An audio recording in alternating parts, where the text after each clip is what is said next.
Vous l'avez sans doute remarqué, dans la nuit du 3 au 4 décembre 2021, le cours du Bitcoin et de la crypto-monnaie en général a totalement crashé. Et ça en quelques minutes seulement, avec une correction atteignant plus de 20%. On va donc voir comment cela est arrivé et comment en profiter la prochaine fois que cela va se reproduire. Pour vous raconter un petit peu, moi j'étais tranquillement chez moi en train de faire du montage. Il était à peu près 1h du matin ici au Panama et j'ai vu mon téléphone s'allumer et plein d'alertes s'activer sur mon téléphone. Parce que je mets plein d'alertes pour me tenir un petit peu informé du prix des crypto-monnaies, et là du coup j'ai vu que mon téléphone arrêtait pas de s'allumer et que j'avais plein de notifications Binance. Donc je vais sur mon téléphone, je regarde un peu ce qui se passe et là je vois que plein d'actifs ont perdu 30-40% voire même plus, et du coup j'ai pas hésité, j'ai rechargé certains actifs histoire de me repositionner à de bons endroits. Et du coup j'ai bien fait, car certains actifs que j'avais achetés la veille justement dans le dip avaient repris plus de 20 ou 30% depuis justement qu'ils étaient descendus. Du coup j'ai pu faire une très bonne marge. Mais vous allez me dire, mais du coup qu'est-ce qu'il s'est passé, qu'est-ce qui a entraîné un crash comme ça, pourquoi tout est descendu d'un coup? Et bien en fait c'est pas une seule chose, disons que c'est une conséquence de plusieurs choses qui ont amené justement à ce crash. Premièrement, disons que le marché était un petit peu fragile, un petit peu frileux sur ces derniers jours. En fait il y a eu pas mal de nouvelles dans le monde qui l'ont rendu comme ceci. Et le premier, ça a été le variant du Covid, Omicron. En effet, vous n'êtes pas sans savoir si vous regardez les news qu'il y a un nouveau variant qui apparaît, etc., qui commence à faire ses premiers cas, ses premières victimes et qui commence vraiment à s'étendre. Il y a même eu aux États-Unis, dans certains États, peut-être une annonce d'un nouveau confinement, etc. Et tout ceci, ça amène tout simplement de la fragilité et de l'instabilité. Quand le marché global dépend de choses qu'on ne peut pas gérer, comme par exemple ici justement la pandémie, eh bien ça rend les choses vraiment incertaines et instables. Et que font les grosses entreprises quand les choses deviennent instables? Eh bien tout simplement, elles récupèrent leurs profits pour ne pas prendre de risques. Et c'est ce qui s'est passé dans ces derniers jours. La plupart des cryptos étaient dans le rouge, le marché commençait globalement à descendre, bien qu'il n'y avait pas eu encore d'énormes crashs. Mais ça, ce n'est pas la seule raison qui a entraîné le crash. En effet, il y en a eu d'autres. On a observé ces derniers jours et ces dernières semaines une énorme augmentation du taux d'échange tout simplement sur les crypto-monnaies, amenant donc une plus grosse volatilité. Et quand on a un marché plus volatile, qu'est-ce que ça veut dire? Ça veut dire que les cours montent et descendent beaucoup plus vite. Elles montent, elles descendent, elles montent, elles descendent, etc.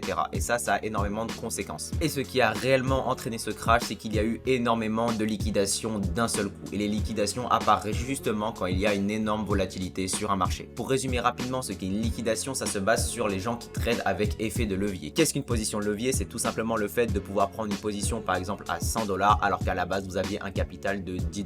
Donc là vous avez fait un effet de levier x 10. Et tout cela, ça va être possible grâce aux plateformes qui vont justement vous prêter de l'argent pour que vous puissiez augmenter vos mises sur le marché. Avec un effet de levier, lorsque le marché monte, vous allez tout simplement prendre un pourcentage par rapport à votre position. Mais ça marche aussi à l'inverse. Si le marché descend en dessous du pourcentage que représente votre capital de base, et bien tout simplement vous perdez tout. Et c'est ce qu'il s'est passé. À partir du moment où il y a des liquidations qui passent à un certain point du marché, ça va tout simplement faire du coup chuter le prix et avoir un effet domino. Ça va du coup faire chuter le prix et ça va entraîner la liquidation des trades inférieurs et ainsi de suite. Ça va faire que descendre, que descendre, que descendre jusqu'à arriver au rebond qu'on a eu justement sur le Bitcoin qui était à 42 000. Et c'est pour ça qu'en moins de 24 heures, il y a eu près de 400 000 traders qui ont justement vu leur actif être liquidé, soit plus de 2,5 milliards de dollars. Maintenant qu'on a un petit peu vu du coup pourquoi le marché s'était cassé la gueule, je vais vous expliquer maintenant comment on peut faire pour justement en profiter d'un éventuel prochain crash comme celui-ci, car c'est généralement et à chaque fois que ça arrive une énorme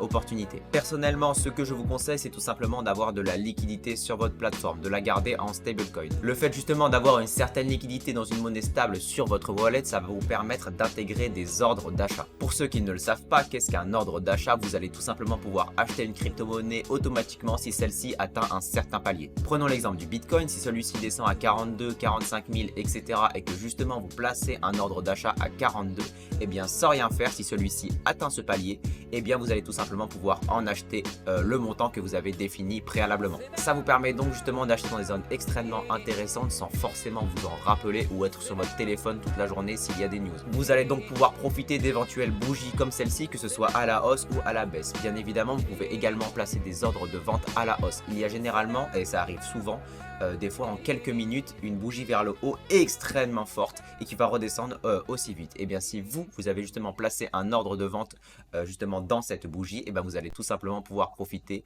d'une énorme hausse des prix et tout simplement pouvoir faire un gros bénéfice. C'est pour ça justement qu'il est intéressant de placer des ordres à la hausse comme à la baisse. Pour ceux qui ont perdu de l'argent dans ce crash, ne vous inquiétez pas, la correction ne va pas durer éternellement. Elle a un petit peu continué car là il y a eu beaucoup de débutants qui ont vu du rouge, qui ont pris un peu peur et qui ont commencé à vendre leur actifs. Mais vraiment, ne paniquez pas, ça ne va pas durer et ça va remonter. On sera bientôt dans le vert et on va sûrement se faire un sacré bénéfice pour ceux justement qui ont réussi à acheter dans ce dip. Et voilà les gars, on arrive à la fin de cette vidéo. N'oubliez pas de vous abonner, d'aller faire un tour en description où je vous mets tous mes réseaux car je vous donne dessus un maximum de news et d'infos le plus souvent possible. Nous on se dit à très bientôt pour une nouvelle vidéo crypto. C'était Maël, salut.